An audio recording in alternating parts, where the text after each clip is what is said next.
Since Michael and Sarah returned for a hometown childbirth, please leave. My mother-in-law stated in a chilly voice. Her eldest son and his wife are due in 3 days. Me leave? I asked, confused and stunned. Yes, we don't need another mother figure anymore. You've been redundant for a while now. Michael and his family will be living here, so make sure you're out by tomorrow, she continued. I knew I was never truly accepted into the family since the day I got married. Treated as a wife, never did I imagine they would tell me to leave. You barren failure, you were allowed to experience raising a child. Be grateful. We have no obligation to support you anymore. It seems like Simon is tired of you too. What's Simon to? I gulped down my saliva. If it's not a conspiracy between my mother-in-law and Michael, then I don't need to stand in ceremony with my husband anymore. Foolish to drive me out, but it was my mother-in-law who ignited this. What happens to this house now is none of my concern. May they face the reality they have ignored squarely. Personally, I'm Anna Thompson, 45 years old, living with my husband and mother-in-law in a popular area close to the station. The access to the city center is superb. When house hunting, my picky husband, recently promoted to a managerial position, insisted on a spacious apartment. The rent was steep, but the space and rooms made it worth the stretch. My husband, Simon, 8 years my senior, a divorce I met through a friend's introduction. Comforted by the enveloping kindness unique to an older man, we decided to get married after 2 years of dating. Even when I told him about my infertility due to past illness, his affection did not waver. Likewise, my feelings remained unchanged when I learned of the circumstances he carried. My husband had a son named Michael from his previous marriage. I'm truly sorry to ask you, who have never been married, to live with my parents and son. I won't make you suffer. I'll ensure you're happy. That was the promise he made to me. To prevent me from feeling suffocated, my husband suggested moving to a spacious apartment where I could have my own room. Michael, turning 10 this year, won't need much care with my mom around. You don't have to push yourself. After his divorce, my husband got help with childcare from his parents at their home. A few years later, Simon's father passed away in an accident, and it seems his mother took over as Michael's caretaker.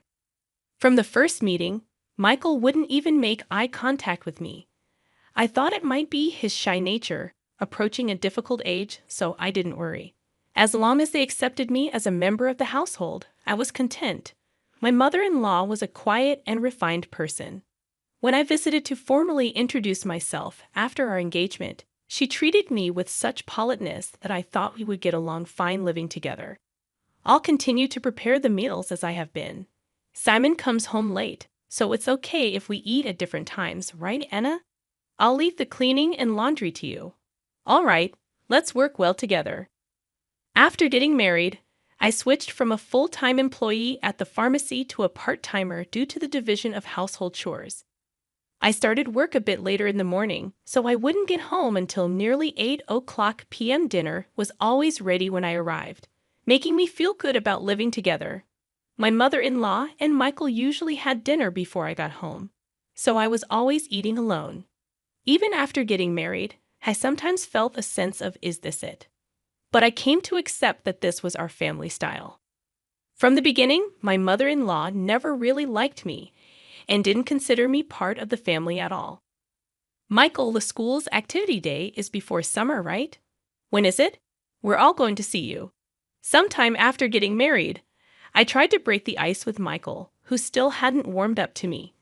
No, as Michael faltered, my mother-in-law interjected, we'll go there. Just Simon and me. Anna, you don't need to worry about it. I misunderstood her words, thinking she was just being considerate. I can get the day off work. Let's all go together. You don't need that. You're Simon's wife. And mixed family has always been just Simon and me. I was quite shocked when I brought it up with my husband at night. He said, Mom's been clinging to Michael. She probably thinks you're trying to take him away. I'll talk to her eventually. I began to join as a mother at the activity day, but Michael and I rarely spent any time together outside of school events. Sometimes I could tell Michael wanted to say something, but my mother-in-law always cut in between us. I later found out that she had been bad-mouthing me to Michael.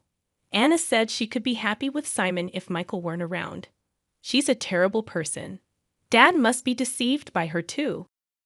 If a boy in his formative years hears such things, it wouldn't be strange for him to distrust me. It was a sickening story, but at that time, I hadn't imagined that my mother-in-law could do such a thing. After graduating high school, Michael immediately moved in with his girlfriend and left home. As soon as he started college, a year after he started working, he married her without a ceremony. Once Michael moved out, my mother-in-law surprisingly stopped doing housework altogether. Instead, it seemed that picking on me had become her sole entertainment. She stopped cooking, which she used to do before, and now just sits at the dining table waiting for me to come home. Without a moment to sit down, I would stand in the kitchen and prepare dinner. You're really inefficient. At this rate, it'll take you all night. I was never good at cooking, partly because I had always relied on my mother-in-law to prepare the meals. Whenever I did manage to cook, she would taste each dish and invariably complain, "This tastes awful. I'm sorry, I'm trying my best."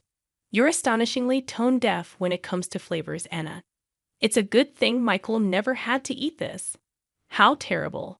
If she thought so, she might as well make it herself, but it seemed she just wanted to complain to me, not just about the meals, but she started nitpicking everything from the cleaning I never used to do to the laundry. Why are there so many wrinkles on the laundry? You have to vacuum every nook and cranny. You really can't do anything right. Didn't your family teach you anything?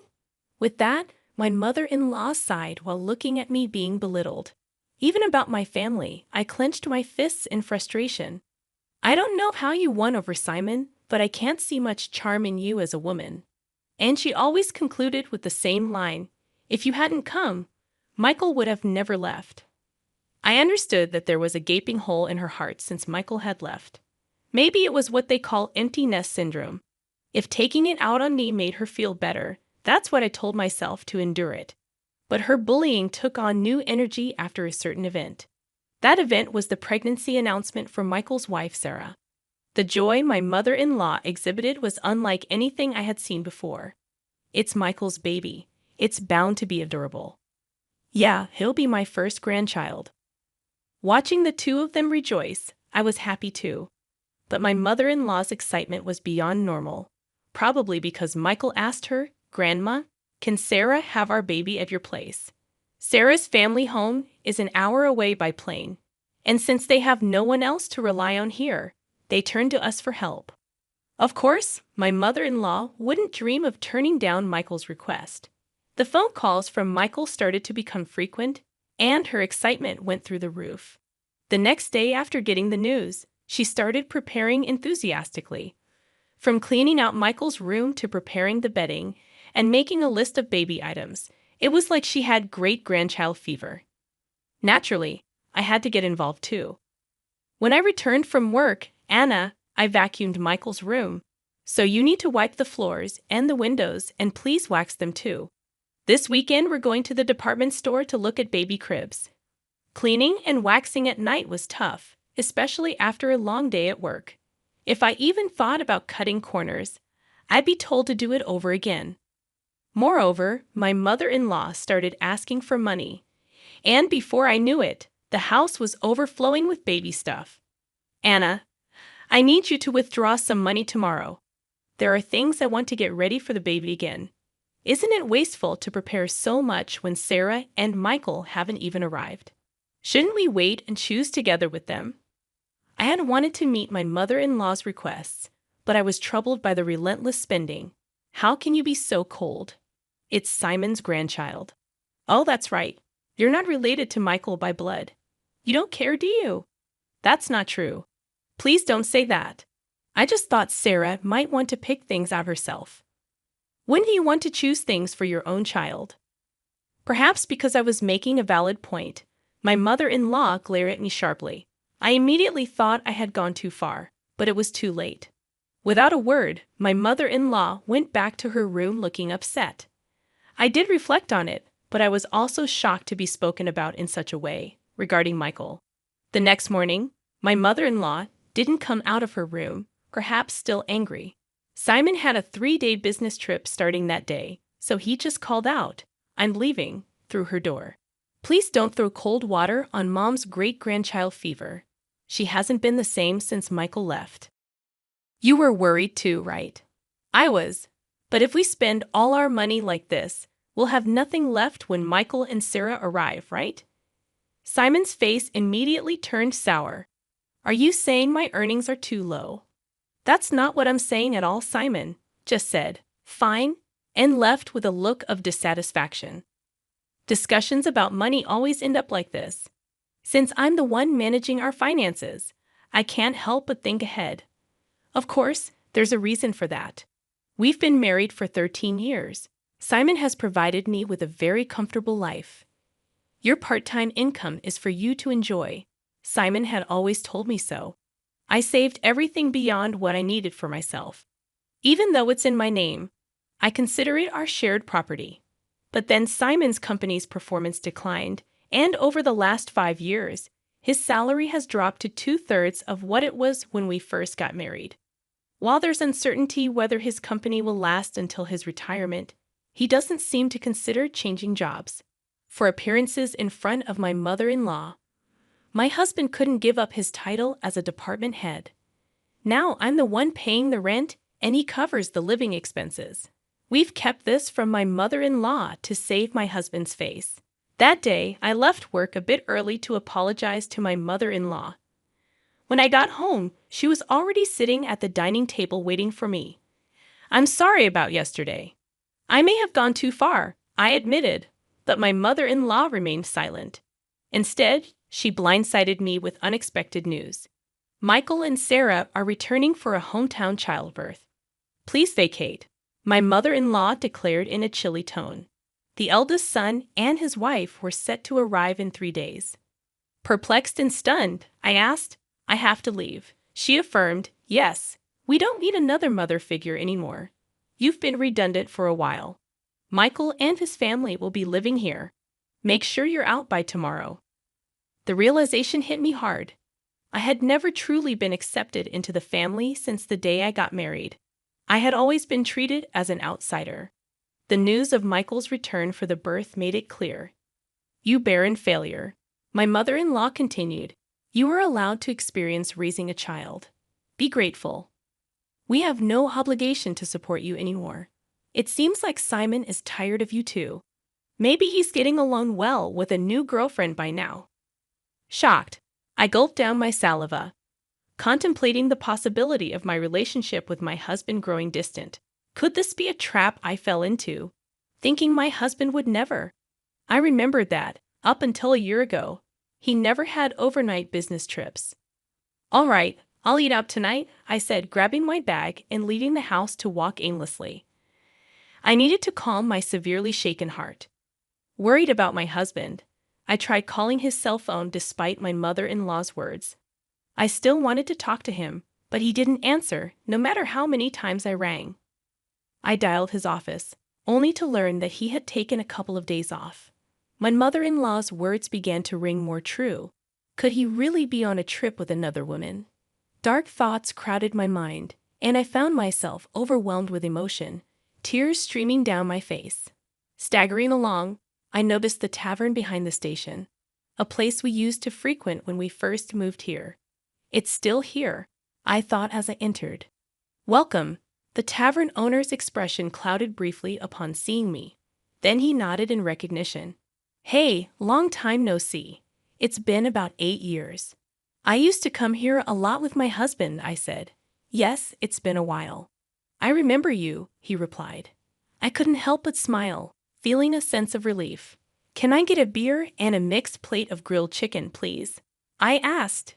The owner, a man of few words as always, nodded. As I sipped the cold beer and savored the grilled chicken, I took out my cell phone, and the screensaver lit up with a photo of us when Michael turned 18. Looking sharp in the slim suit we had picked out together, I wished for us to be closer as a family. The beer washed down my throat, taking the day's fatigue with it. Could I really move out tomorrow? Contemplating the next steps, I searched for moving companies, finding one for the job the next day. I also looked up junk buyers and saved 2 companies in my favorites. Changing the screensaver on my phone seemed to clear my head completely. The beer and grilled chicken tasted exceptional. I decided to think about everything once I got home. Walking away from the tavern, I was called from behind. A young waitress from the tavern was running towards me. "Excuse me, are you Mrs. Thompson? I noticed the screensaver on your phone," she said. Confirming my identity, she dropped a bombshell. My husband was having an affair with one of their employees. We exchanged contact information, and she promised to keep me informed. My mother-in-law's words appeared to be true. Instead of sadness, a fierce anger welled up within me. It was time to confront this head-on.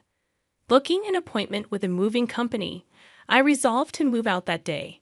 If it wasn't a conspiracy, and my mother-in-law and Michael were truly involved, then I no longer needed to honor my husband. Returning home, I packed my belongings until midnight. Without hesitation, the moving company arrived on time, and I made it clear that I was leaving. As requested, they took everything I had bought, erasing every trace of my presence. My mother-in-law panicked, but I was resolute. "I'm taking everything I bought. You can start a completely new life tomorrow," I declared, suppressing a laugh. Ignoring her protests, I proceeded to have everything taken out. My mother-in-law complained loudly to the movers, but there was nothing she could do. The only items left in the house were piles of baby gear and her old dresser from before the marriage. "Well then, I bid you farewell. There should be no trace of me left, so enjoy your life with Simon, Michael, and his family," I declared, leaving her sitting there stunned. Placing the keys on the table, I exited the room. The movers held onto my things for a while, and I decided to stay with a single colleague for some time. Feeling a sense of completion, I slept soundly that night. A week later, I finally heard from my husband. I wondered if he was scheming with that other woman. While my husband was dragging his feet, I received a call from the young woman at the tavern. "Got a good shot, so I'll send it to you." In the photo, my husband was chatting up a not-so-young woman at the tavern. Maybe out of a sense of justice, the young woman must have followed them after they closed. There was also a photo attached of the 2 entering a hotel. Even in such times, the cheating continues, I thought, and any last bit of affection I had for my husband dissipated. I asked for the woman's name and had her address looked up. The next day, armed with all the evidence of the affair, my husband called. "Anna, where are you? Michael and his family are here too. Aren't you going to come home soon?" "No, I'm not coming back. Your mom told me to leave. I'm done here. Michael and his family are going to live with you now, right?" I knew it. Michael and his family were out of money and looking to crash at our place. I heard that after graduating from a vocational school, they'd been hopping from job to job, and now they're working part-time. "No. I want you back, Anna. I went to the pharmacy, and they said you're off for a bit. Got a place to crash." "Yeah, I'm fine. So don't worry about me. Your mom and Michael didn't like me, right? I reckon they're happy to have the place to themselves without me around." My snide comment left my husband speechless. He knew his mother and Michael never accepted me as family, but pretended not to see it. "Well, all right. I have something to say, so I'll come back there once," my husband replied with a relieved please in his voice. Days later, I returned to the house for the first time in a long while. Some new pieces of furniture and appliances were inside. When Michael and Sarah saw me, they just nodded from their seats on the sofa without getting up. As I took a seat, my mother-in-law glared at me with a scary look on her face. The atmosphere was tense, and just as I thought to get things done and leave quickly, Michael spoke up. "What are you doing here? You took everything from the house. What kind of monster does that? Dad's been supporting you, and you've had it easy." I sighed. "I took everything because I paid for it. I wanted to remove all traces of me, just as you wanted, right? That's crazy, right? There's no way you could afford all that just working part-time at the pharmacy," my husband said. When I glanced at him, he started talking as if he'd resigned himself. We've been getting by on what Anna and I both make for a little while now. Then the stuff you took should be both yours." Instead of my speechless husband, I decided to speak up. "Simon's company has been doing poorly, and his salary plummeted. That's why, for the past 5 years, I've been covering what's missing. But that wasn't enough, and now I'm the one paying our rent." My mother-in-law looked at my husband with surprise. "I'm not just a part-timer, I'm a part-time pharmacist, and the pay is quite good. I'm making more than Simon now." At my words, my husband awkwardly looked away. My mother-in-law's eyes were frantically shifting between my husband and me. "From now on, Michael, you'll be paying the rent. You're going to live here, right? After all the help your grandma's given, it's time for you to take care of her." Michael looked at me with a shocked expression. When I dropped the news suddenly, "Rent? How much is it?" he asked. "It's $5,600.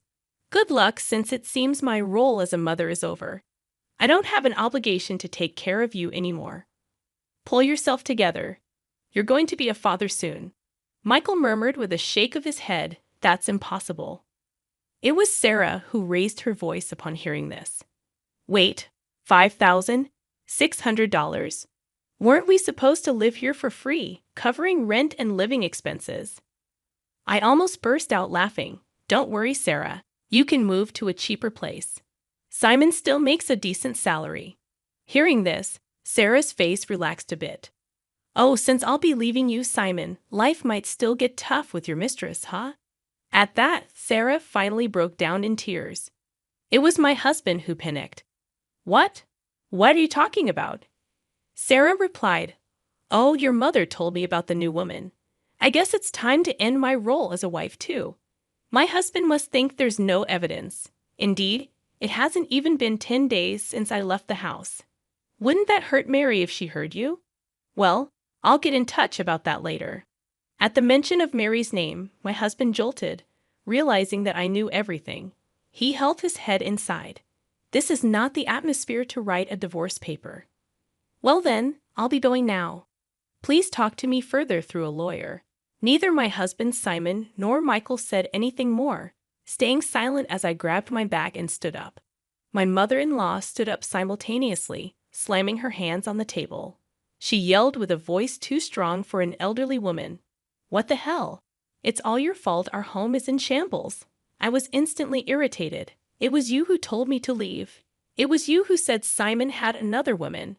And you interfered with my relationship with Michael. Everything was you." I felt a surge of heat in my chest. I regretted not being more assertive with my relationship with Michael, not holding back because of my mother-in-law. "Michael has nothing to do with this. It's time for you to step up, Simon. He's going through a hard time. You should support him as his wife, take responsibility as a family member." What is she even talking about? If she hadn't called Michael back home, if she hadn't hinted at Simon's affair, I would still happily support Simon and this home I always believed in and supported. "Simon, where are you? Michael, why are you still here?" It's all her fault. My mother-in-law's lips tightened into a line, and she was trembling. I slipped past the silent mother-in-law and quickly left the room. Afterward, Simon agreed to the divorce rather easily. It seems my determination was strong, and he couldn't counter the evidence of the affair. Shortly after, it seemed like they started the process of moving out of the apartment. In the end, Michael and Sarah went back to their apartment and never lived with the mother-in-law. Simon seems to be considering remarriage, but Mary was furious over the alimony and his request for her to live with his mother. I've heard they're considering whether to place my mother-in-law in a care facility. After all the love she poured into her son and grandson, it's somewhat sad to think they're ready to abandon her now. Perhaps she's served her purpose too. If my mother-in-law had said nothing back then, and it had just been a simple trip home for childbirth, maybe we would still be living together. After the divorce, Michael sent me an apology letter. He wrote about how, as a child, he really wanted to be more spoiled, how he couldn't talk to me because his grandma disliked it, and how happy he was when I attended school events. Maybe I should have reached out more, perhaps then. We could have built a different relationship. Even though our relationship has ended, I quietly pray for Michael's happiness in life. I've returned to work as a pharmacist and quickly rented an apartment close to my workplace. I don't feel good about keeping the furniture and appliances I took with me, so I had them all picked up and disposed of by a junk removal service. Life without my mother-in-law's harassment is peaceful and comfortable. For a while, I want to live for my own happiness, not someone else's.